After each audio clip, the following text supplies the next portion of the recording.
Trump is furious, big mad, temper tantrum, titty baby fits about the split screen of his birthday party with the tank, with the squeaky wheel, and about 10 people showing up to support him that maybe don't work for the government, versus the No Kings rally where tens of millions of peaceful protesters marched against his authoritarian fascist bullshit. He's so mad, and he is specifically pissed at Pete Hegseth, who is called Pete Hegseth on Twitter, put up the headline from the Daily Beast.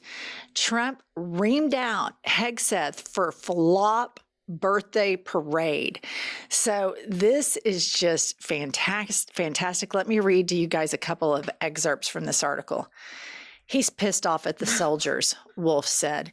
He's accusing them of hamming it up, and by that, he seems to mean that they were having a good time, that they were waving, that they were enjoying themselves, and showing a convivial face rather than a military face. The article goes on to say, he kind of reamed out Hegseth for this, the Trump biographer said. Apparently, there was a phone call, and he said to Hegseth, the tone was all wrong. Why was the tone wrong? Who staged this? There was the tone problem, Trump. He kept repeating himself. Everybody was actually celebrating the 250 years of the United States military, probably celebrating that more than Donald Trump's birthday, Wolf said, but it didn't send the message that he apparently wanted, which is that he was the commander-in-chief of this menacing enterprise. So interesting about this is he didn't call him to bitch him out because nobody showed up. Because I think he knows maybe subconsciously that might be on him. So now he's blaming the tone. The soldiers looked happy and they were waving and smiling. And he wanted it full-blown North Korea, menacing goon squad for that fat ass. Well, what's so interesting about it is I'm confident that he reamed out plenty of people about the lack of attendance. But the Hegseth thing, I'm like, dude, he was on Signal group chat that was not secure, doing war plans and all the other crap. We didn't hear about him reaming him out then, but we're so mad our birthday party was embarrassing and we're humiliated. But Hegseth was hired because he's a propagandist. Right. And he hired 30 people from Fox News because it is a propagandist entertainment channel for, it's like the dumb guy's idea of news is what Fox News is, right? And so I think Trump, and I can't even believe I'm going to say this, but in Trump's defense, he's like, look, dude, you're in the entertainment business. This is what you pulled together. I didn't hire you to command the troops. I hired you to entertain the American public while I fuck them over relentlessly. And so to that point, I think dipshit Trump might have a point because Hegseth, this was a layup and he can't even do this because obviously he's probably too drunk. But let me get to something even juicier if you can imagine. So there's this big splintering cannibalism in MAGA. The United States is participating in the Israeli strikes against Iran. And we all know that this cannot happen without Congress's approval, yet he's doing it anyway. We also all know that MAGA, a big section of them are like, he's a peace president. There were no wars under him. And so that's why we're voting for him because we're such hippie peace people, right? Well, there's a big splintering, and Laura Loomer has declared herself the hall monitor of the situation, put up this tweet. She says, take screenshots of every single right-winger who is shit-talking Trump right now. Post them under this post. I have most of them, but I don't want to miss any. And then you guys, I clicked on this tweet and right under it, somebody put, here's one. And it was a tweet from Marjorie Taylor Greene. Oh, yeah. She's been out front. Yeah. You know what's so funny? I mean, I'm giggling about it because Laura Loomer is such a nut conspiracy theorist. This woman has the ear to the president of the United States. National security officials have been fired because of what she said. So this is really not funny at all. It is alarming, and it is so typical of MAGA fighting and cannibalizing each other. Well, and I think it's interesting that there's not free thought in the MAGA movement. She is saying, screenshot and send me every person that's disagreeing with the president, because everybody has to stay on the script of just supporting whatever whim and whoever has his ear in that particular moment. I mean, 1 minute he's all up Putin's ass, and then he meets with, I think it was the president of Finland or something, who came over and had a firm talk with him. And then he sent out kind of a quasi, for him, a quasi threatening tweet to Putin. So Trump has no foreign policy. He has no domestic policy. Trump has a narcissistic policy. Right. And whoever's sitting in his ear, and that's why you see these videos of Benjamin Netanyahu talking about how Trump is the only one that could do this and he's the only one strong enough. They're openly manipulating him in public because he falls prey to superficial flattery so easily. And Benjamin Netanyahu, who is a total fucking war criminal, is playing him.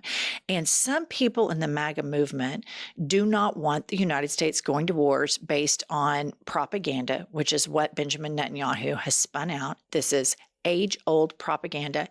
And the fact that she wants to do roll call.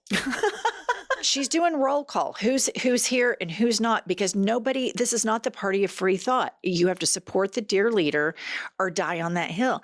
And I also want to point out, Laura Loomer was a big Elon Musk hater. Yep. And where is Elon Musk now? Gone. She's the one who went on there and called him a welfare queen and all of this stuff.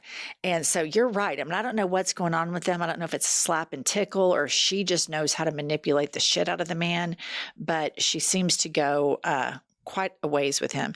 Now here we have the president of the United States, convicted felon. He's tweeting this shit out, you guys. The first one is, we know exactly where the so-called supreme leader is hiding. He is an easy target, but is safe there. We are not going to take him out, parentheses, kill, exclamation point, like we don't know what that is. At least not for now, but we don't want missiles shot at civilians or American soldiers. Our patience is wearing thin. Thank you for your attention to this matter. Who he's thanking, I have no idea. Then he just tweets after that, responds, like retweets to his, unconditional surrender. So the problem with all of this is, you guys, is this man is mentally insane. He is cognitively declined. He's being manipulated by a bunch of nefarious forces all at the same time. Benjamin Netanyahu, Vladimir Putin, Laura fucking Loomer. Right. Used to be Elon Musk. And we have rules in which we engage and how we fund military operations, and it has to go through Congress. And him using the language as we, another tweet he sent out yesterday, Pump said, we now control the airspace. And I don't know if he has a frog in his pocket or if he is usurping Congress yet again. But this will be interesting to see what Republicans in Congress do. I saw that Representative Massey had wanted to start a bill that would ban this from happening, and AOC said she would co-sign. So it looks like there would be bipartisan support for the United States to not aid Israel in this operation. But what's your take on that? Here's my take, and this is probably way too far-fetched. Okay. But Trump was humiliated by the military, humiliated Parade. by the parade, his birthday party, lack of interest, the whole nine. All these protests are going on.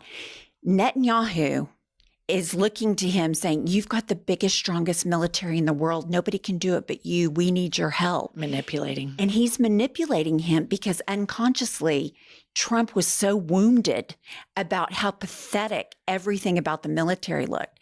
And this, in my opinion, is a perfect time to bait him because he wants everybody to know, we're so strong, unconditional surrender, or we're going to kill you. That's what I think. Maybe I'm taking it way too far. No, I think that's a really good analysis. I think that's spot on. And the thing about like Benjamin Netanyahu and his intelligence agencies and Vladimir Putin and their intelligence agencies, they have psychological profiles on this man. man, which, I mean, honestly, a middle schooler could write. It's not that hard. But they know exactly what to do. And then if you notice, Mike Huckabee, he sent Trump this text where it's like, God spared your life in Butler, and now God wants you to go on this mission because Mike Huckabee's we got to have the Jews in their place before the rapture can come, because there's that kind of supporter of Israel, which are the ones that are the American evangelicals that are like, Jews, places, Jesus, rapture, Jews burn in hell forever. Right. So, I mean, that's kind of a weird support. But Mike Huckabee, former Baptist preacher, maybe he still is, total nut. He sends him this crazy text with religious overtones, undertones, and he's like BFFs with Netanyahu. And so I think it's interesting that I think you're right. I think they are playing Trump and they know how to play to him. They know exactly what they're doing. And us getting drawn into this war, that Benjamin Netanyahu has wanted this war since the early 2000s. Mm-hmm. And he uses propaganda, and the last thing I think a lot of Americans want to see is another war in the Middle East that goes on and does nothing but produce more terrorist-like feelings on both sides. More hatred.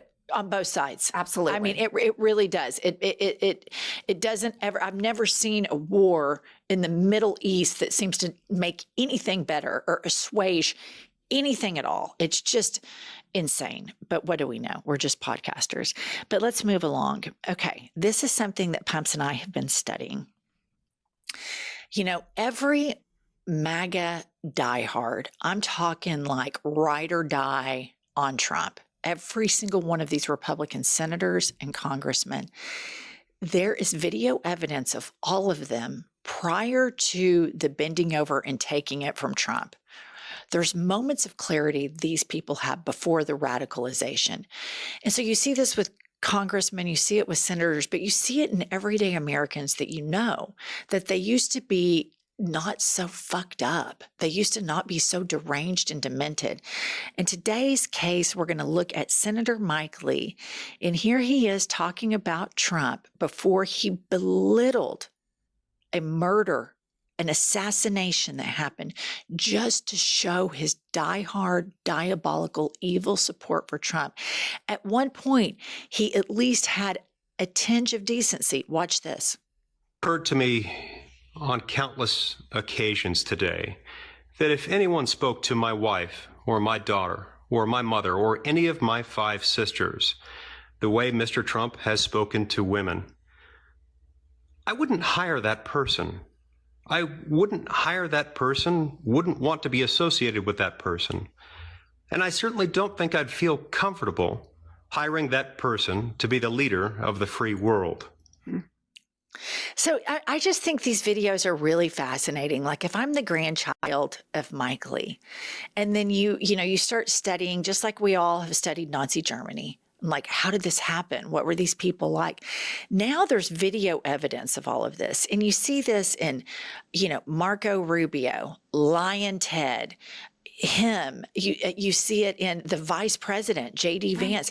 And the list can go on and on about all of these people that once they enter Trump's orbit, they become worse. They become radicalized and they become worse people. And typically, you would think that people, exposure to different ideas, growth in your job, you might become better.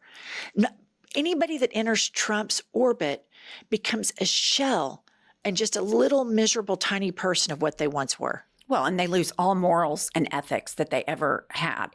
My question is, and this is for the triple Trumpers, when did doing what Mike Lee did and not sympathizing, when Donald Trump says he's not calling Tim Walz because he doesn't like him and he thinks he sucks, and going out, making public policy on a failed social media platform, when did that become okay with you? Like Trump has put the frog in the water and heated it up and now it's boiling. But I look at these people and I think, Why are you okay with this? Why are you allowing the absolute worst of humanity dictate the free world? Like, it is unbelievable to me that what Mike Lee did over the weekend is not completely disqualifying. It is unbelievable to me that we have reached a stage with these triple Trumpers that they will make excuse after excuse for this man who's bending them over and fucking them in every way unless they're part of the oligarchy. And he is so mean and lacks empathy. There is no empathy. And of course, I relate that back to the evangelical Christian problem. But I think it's stunning to me how far everyone involved with him has gone. The cruelty now also, it seems to be a prerequisite.